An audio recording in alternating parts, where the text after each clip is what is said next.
So midweek is usually, pretty much always, the most frustrating time of my week. And there's a reason. It's because at that point, I feel like the message is going to suck. I mean, I pour hours into it. I mean, I just have to. And I feel like the message is going to suck. It's just not what I want it to be yet. And at that point, usually it doesn't even make sense to me. But every now and then, like every blue moon, it does not happen much. But every now and then, like midweek, I'm thinking, oh, shoot, this is going to be good. I'm thinking I'm going to hit him in the heart, boy. I'm thinking, I can't wait. I'm like, let's go. If y'all get a bunch of texts from me like I miss y'all better be here. It's probably because those times I'm like, this message is going to be for real. I'm excited. I feel good. And my weeks are usually great because I'm not stressing about running everybody off on one Sunday because nobody ever takes me seriously again. It's those type of weeks. And I can tell you, typically, those are the most underwhelming Sundays of all.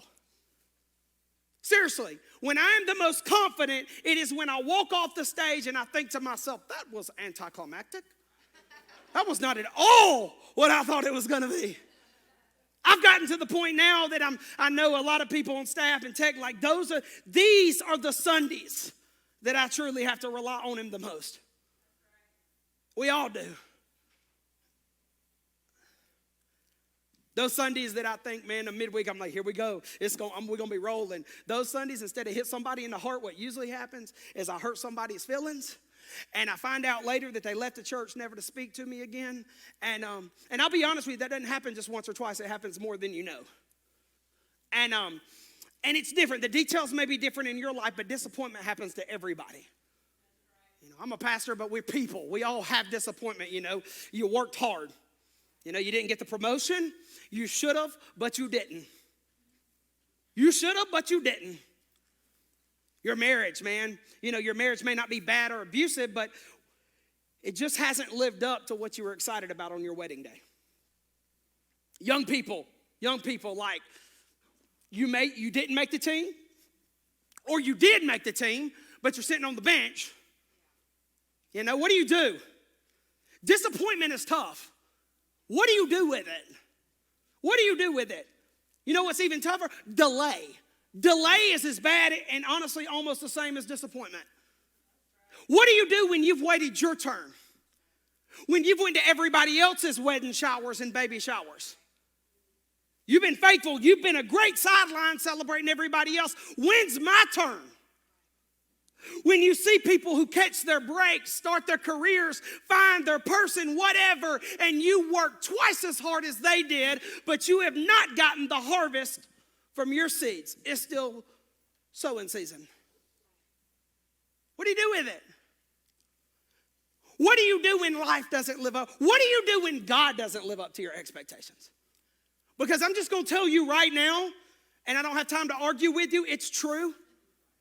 God will let you down. I'm going to tell you straight up, God is going to let you down sometimes. There are seasons of your life, and there are things that the theology of we live in a fallen world do not, they just ring hollow. What do you do with it? What do you do with it? What do you do with it? Because there will be times that life does not live up to your expectations. That's the other half of hope that we're talking about. That's the hope of Christmas. Real, raw hope. The type of hope that is not warm and fuzzy. The type of hope that is not chestnuts roasting on an open fire. This is the hope of Christmas.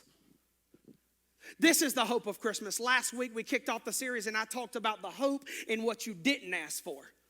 What you didn't deserve. What you didn't see coming. The things that you didn't bring on yourself. And today, I don't even want to change messages. I don't even want to change directions. I want to hit it from a different angle. Can I do that? I want to just hit it from a different angle today. I want to talk about hope when you're let down. I want to talk about hope when you're let down. Everybody loves to talk about living their best life. We all love it. We either want to live our best life, we're living our best life, or we're posting, telling everybody else, trying to talk ourselves into thinking we're living our best life. But I'm going to tell you something about your best life. Your best life will not be your easiest life. Your best life will have bad seasons. Your best life, you are going to catch some bad breaks.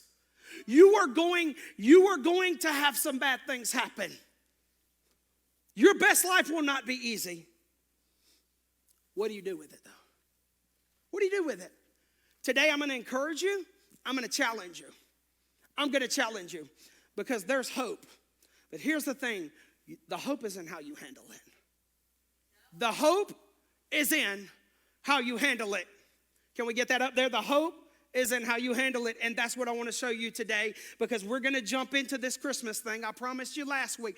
We are going to see that first Christmas through the eyes of Joseph this week. And we're not just going to see the first Christmas through the eyes of Joseph. We're going to see the year leading up to the first Christmas through the eyes of Joseph. His 2020 was at least as crazy as every one of ours. And we're going to jump into Matthew chapter 1. If you have the help, will you stand with me for the reading of the scripture? Go ahead and stand with me. I want us to focus. I promise I'll get through it. It's not too long. I just want you to read this, and we're going to go through it. You ready? You don't have to read it with me. I'll read it. I'm hard enough to read myself, much less follow along. This is how the birth of Jesus came about. His mother Mary was pledged to be married to Joseph, but before they came together, she was found out to be pregnant through the Holy Spirit. In other words, Joseph didn't make that baby. Because Joseph, her husband, was faithful to the law and yet did not want to expose her to public disgrace, he had in mind to divorce her quietly. But after he had considered this, an angel of the Lord appeared to him in a dream and said, Joseph, son of David, do not be afraid to take Mary home as your wife. Because what is conceived in her is from the Holy Spirit. She will give birth to a son, and you are to give him the name Jesus, because he will save his people from their sins. All this took place to fulfill what the Lord had said through the prophet.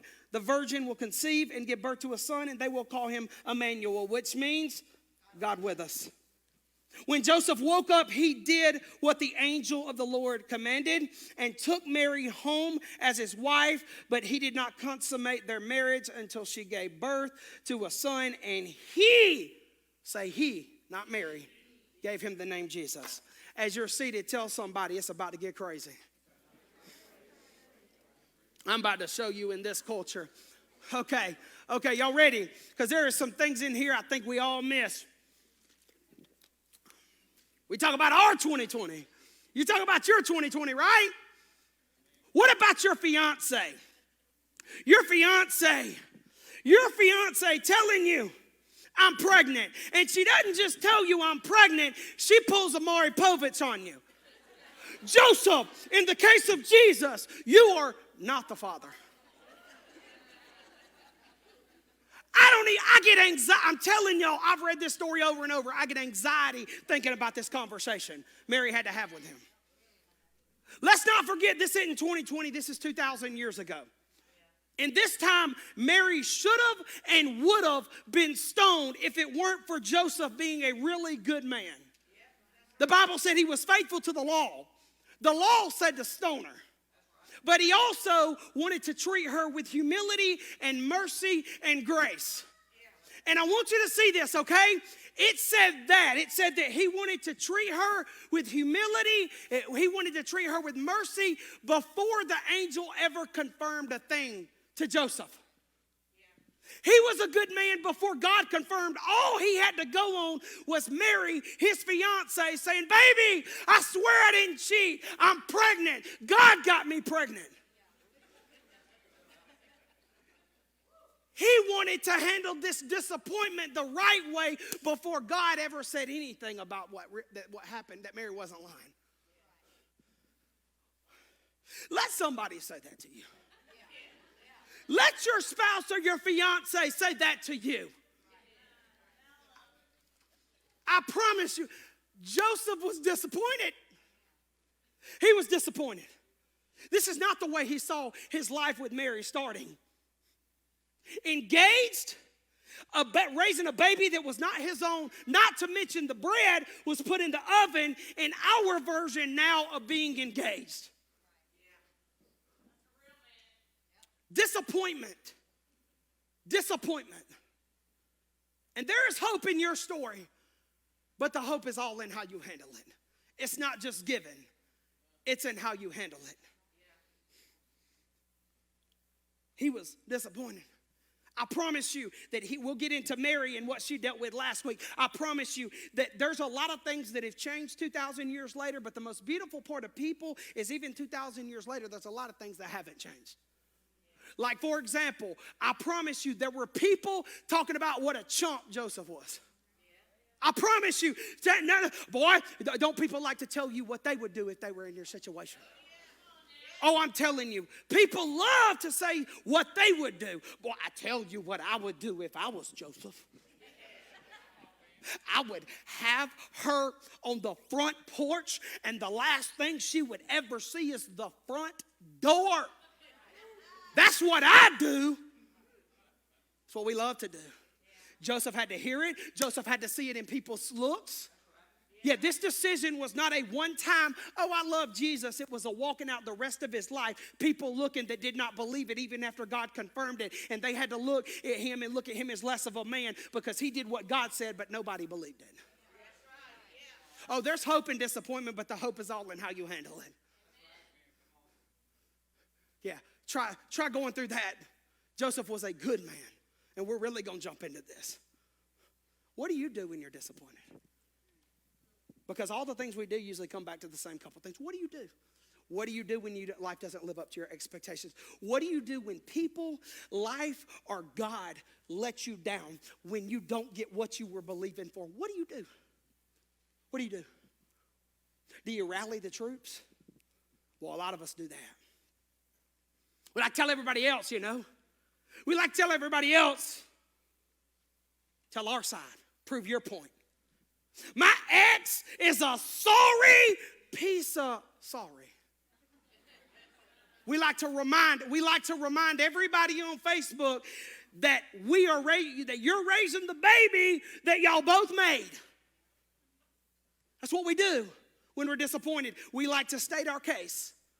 When you're not living in the peace of God, when you're not handling the disappointment in the way that God promised, that this is the hope. We rally the troops, man. Oh, we do it all the time. That's why you want to know your heart. In 2020, look at the content of your Facebook posts.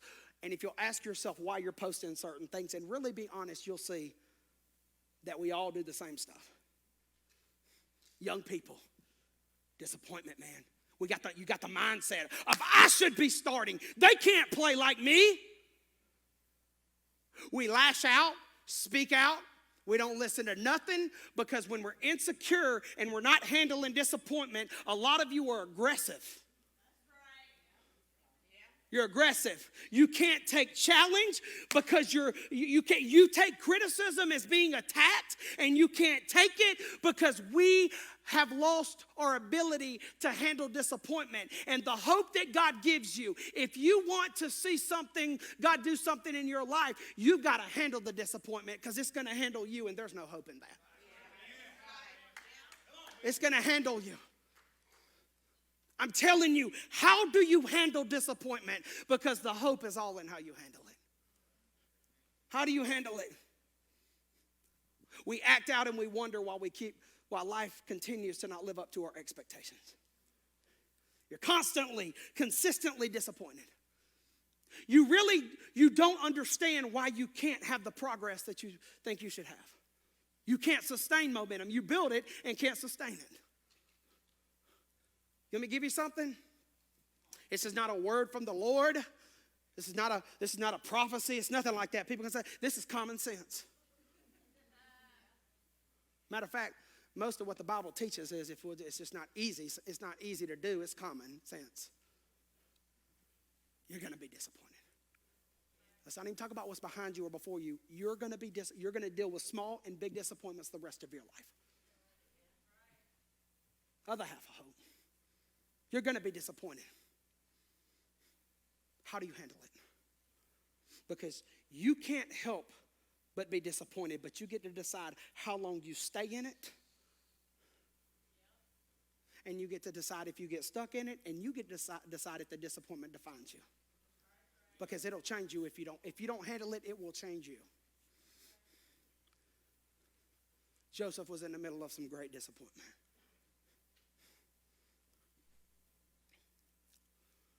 Y'all know, like I said, it's been a heavy season.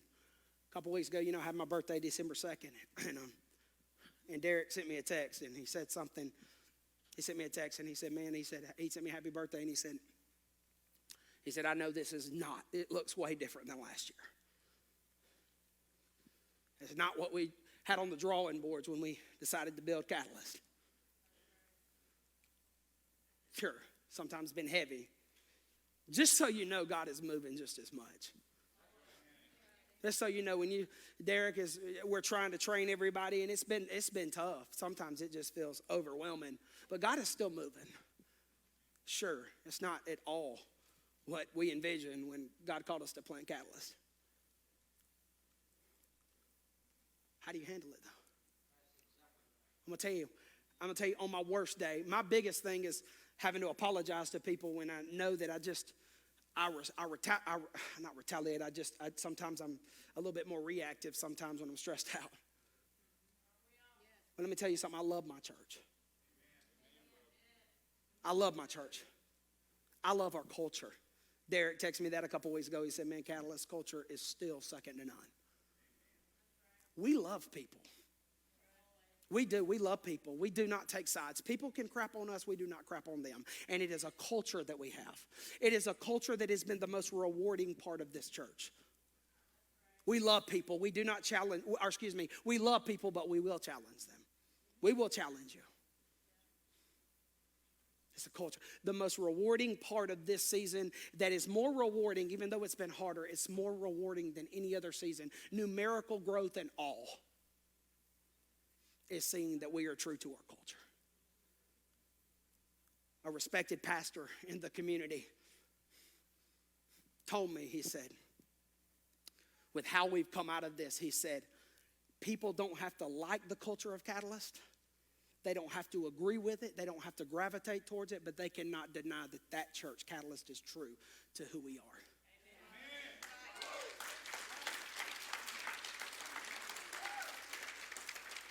On a bad day, you'll see me act a fool sometimes, but I'm telling you, we are true to who we are. There's hope. Hope is in how you handle it. Same with your story. The hope is in how you handle it. I see so many stories out there. I see some that are developing and have potentials. I see some of you that are literally in your wheelhouse. Man, you're killing it. There is hope, but the hope is in how you handle it. It's in how you handle it. Joseph treated Mary with humility. The mercy and grace of God. And he had no idea. He probably thought it was as foolish to believe her as you and I would. He honored God before God gave him one confirmation. And you know what happens to us that causes disappointment to handle us, and we really don't take God up on the hope he's given? What happens is we let people affect our perspective. You have let, I have let, I still let. I'm up here, I'm telling y'all most of my applications I'm working on every day. And if you're close enough to me, you know it. People affect mine and your perspective too much. You're pessimistic, you're skeptical, not because you've let people and toxic things and mindsets, you've let them affect you too much. The Bible says that you reap what you sow. That is a universal principle. The Bible says that all darkness will come to light. But I'm going to tell you something, it is not your job to bring it to light. And that is our biggest problem, is we get disappointed. We can't handle the rejection. We begin to doubt ourselves and not believe in ourselves. And we try to focus on everybody else's darkness, and it ends up turning us dark. You try to talk about what everybody else needs to work on, and you will become everybody else. The hope is all in how you handle it. People are like, I don't feel the hope of Christmas. How are you handling it? And I'm not talking about 1 day, 1 year, 7 months. How do you handle it? Because your heart, when you really want to handle it, is to say, God, I'm banking everything on you for the rest of my life. I'm not going to let what anybody does, what any disappointment, that's how I'm going to handle it. And until you get that, you are never going to cash in. on what God offers. It's not your job to tell her, listen to me. Young people, you're sitting on the bench. You think you should have played by now. Look, play your position. God is God. You have hope. The hope is in how you handle it. Man, we love telling everybody they screwed me. I should have got the job. You tell everybody, you tell them a million reasons why every opportunity you get. God is God. You got hope. The hope is in how you handle it. Your ex is unreasonable, disrespectful, you're overpaying child support, quit talking about it. God is God, and there's hope. And you may be set back, and your bank account may be overdrawn, but you do not need to let another person that disappointed you affect your perspective, or you will not handle the disappointment. It's coming at you. It's coming at you. How are you going to handle it? How are you going to handle it? Because that's where the hope is. That's where the hope is. Because everybody on this planet is going to get theirs. Will you get yours? You're not responsible for them getting theirs. You're responsible for yours. And what happens is we focus on everybody else's promises and we don't even cash in on our own. Our owns. Woo, that was awful. Our own. Somebody just say owns. At least I'm not too tired to make a little sense today. Think about this. I want you to think about this. No, this hit me like, this is one of those midweeks, oh, I feel good now. Y'all ready? I started thinking about Joseph, the adopted father of Jesus, right? Raised Jesus. You remember what the religious people did to Jesus? They tried to catch him in a lose-lose situation so that they could discredit what he was trying to do. You remember what it was? It was a woman caught in adultery. Probably prostitution. They hooked her up with a religious guy so that they could set up a situation that Jesus was going to lose his credit. Because they were going to say, what should we do, Jesus? Well, the law says stone her. You remember what he said? He who is without sin cast the first stone. And those religious people put him in a lose-lose situation, and he won because he did it with love and mercy. Check this out. I wonder where he learned that from. I don't know, maybe the example that his adopted father set the precedent of this is how I treated your mama.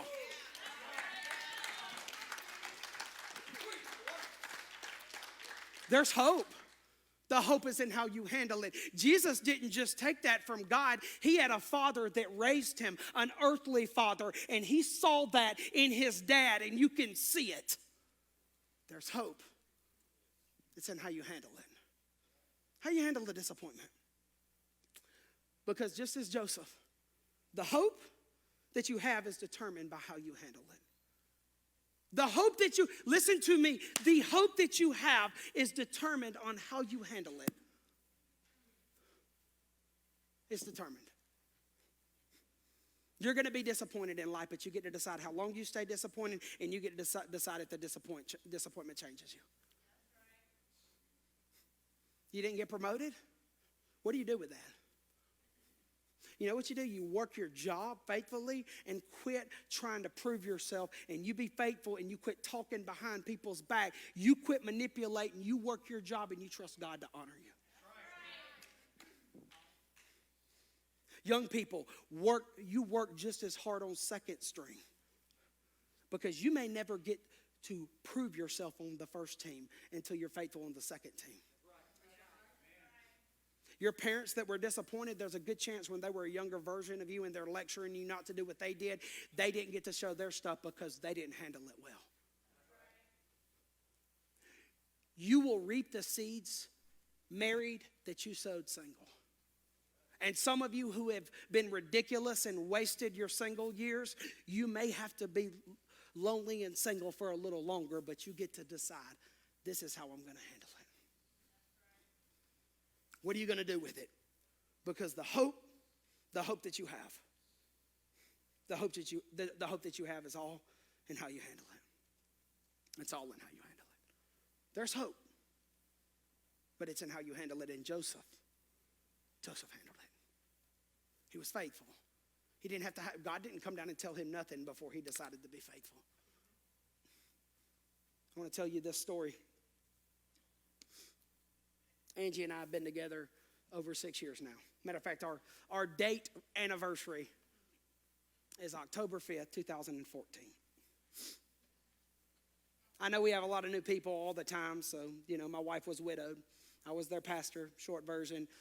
She was married to Russ, our kid's biological father, for 24 years. I was their pastor. I was there when a day before Russ passed away, praying with him. That's the short version. And we started doing ministry together. We decided to date. We knew it would, flip people out. I was young, 4 kids. I was going to take on 4 kids. We started dating. She decided October 5th, 2014, we decided we're going to roll the dice on each other. That is the date that when you see us post, that is our dating anniversary. What you don't know is that we almost didn't make it after then. Yeah, Aunt Shell can remember. Yeah, can remember Aunt Shell. Matter of fact, I get anxiety to this day thinking about how we almost didn't make it. I get anxiety because she was hurting, but she was hurting a lot worse when we started dating. It got heavy. Our first date, I remember our first date, she literally cut out early. When I say early, I don't mean 30 minutes. I mean, we were just starting to walk on the green belt, and all of a sudden, I got to go home. It was a push so heavy, and come to find out she was bawling on the way home because she felt like an adulterer, because when you've been with one person that long, that's textbook grief. You feel like you're cheating even though they're gone. This is my first relationship because I waited so long, and I knew Angie's what I wanted. First kiss was my first kiss ever, just so you know. I ain't afraid to admit it. It was worth it. But I'm going to tell you, first kiss, what I'm about to tell you ain't worth clapping over. Well, it is now. I'm sorry. First kiss, okay? A day or two later, she pushed away hard. October 5th, remember? It was the most heavy. It wasn't like your relationships, push, pull, that high school, early adult. It wasn't that. It was heavy. We went from doing ministry, turning into best friends, to push-pull. I couldn't even focus on my ministry because it was heavy. There was expected heaviness with some of the kids. It was tough. It's a tough season. It was awful. The end of October 2014, God laid a message on my heart before we started dating called When God Lets You Down. I preached on John the Baptist and the doubt that he experienced at the end of his life. And it was, up to that point, it was probably the most vulnerable I'd ever been on a stage. It's at our old church. And I do it all the time now. I get to do what I want to do now. And to that point, for the next 6 weeks, for something clicked in her like it was hard. She began to feel anger at having to start over. I mean, it hit her harder than ever when I preached that message. I remember seeing her cry like never before, and she began to push so hard. Most people around us didn't know it, but we didn't even hardly speak. This is when we're dating. And when we spoke, it was heavy. It was hard. I'm talking about at one time she unofficially said, I cannot do this anymore. Thanksgiving that year, it was awful. Because I knew that I wanted Angie. I knew that I waited a long time, but I knew that she had to be able to handle it. I knew that she had to be ready for it. I knew that she had to be in a place to receive it. It was Jacob's senior year in football. I missed more games dating his mama his senior year than I did as his pastor the years before. I mean, it was heavy. It was awful. We almost didn't make it. You don't need to hear details, but it's not important. I'm not ashamed of them. But we got into December, 6 months. Angie did a lot of soul searching. The kids had to do a lot of soul searching, and there was a lot of conversation. Angie made me a promise. I don't think I've ever told anybody or many people this. She made me a promise. She said, I promise you, if you give me one more shot, I will never push you away again. She said, I have pushed away and been ungrateful for the good that God has given me, and I'm sorry, but I will never push you away again. If you give me one more shot, I will give you my heart for the rest of my life. She was disappointed. When she got married, she was expecting Russ to be there when the grandchildren were born, when the kids were to get married. It was a disappointment. You know, she had no idea what this was going to be. And that day, she decided, this is how I'm going to handle the disappointment. It took her a minute. We almost didn't make it. And she gave me a promise. And 6 years later, she has stayed true to that promise. It's all in how you handle the disappointment. I'm going to tell you what I'm saying. If she did, there was hope, but the hope was in how she handled it. I'm going to tell you, this church either wouldn't be here or it wouldn't be near what it is without her choice to handle the disappointment. And I can tell you that I would not be the person I am on this platform. I don't know what I would be, but I wouldn't be this if she hadn't have chose to handle the disappointment. We have built in 6 years what many don't build in a lifetime. We've had first that were my first and not her first, but they felt like first because we got to do it on our own terms. We carried old traditions and we built new ones. But the hope doesn't happen without Angie saying, I choose to handle the disappointment. That's why I get anxiety. Because I know that this story doesn't happen if Angie doesn't say, I'm disappointed, but I will not stay here any longer. Joseph was disappointed. Angie could have done like a lot of you, like a lot of us. She could have pushed me away, and when she pushed me away, she could have burned the bridge completely, because that's what we do. When we don't want to address a relationship, what do? We push it away so hard that we make other people the bad guy to feel better about leaving. You leave a relationship, you leave a church you love without even a conversation because you want to make other people the bad guy so that you can feel better because you're afraid to address some disappointment. Angie could have done that. She didn't. She handled it. She had hope, and the hope is in how you handle it. Joseph, listen to me, and I'm done. Joseph, that first Christmas was not what he wanted, but it was everything it was supposed to be. It was not what he wanted. Whatever your life is, disappointed, it may not be what you want, but it can still be amazing, Catalyst. It can still, look at somebody and say it can still be amazing. There's hope. That's the other half of hope. And that is the hope that is only available. It's all in how you handle it. I love y'all, Catalyst Church.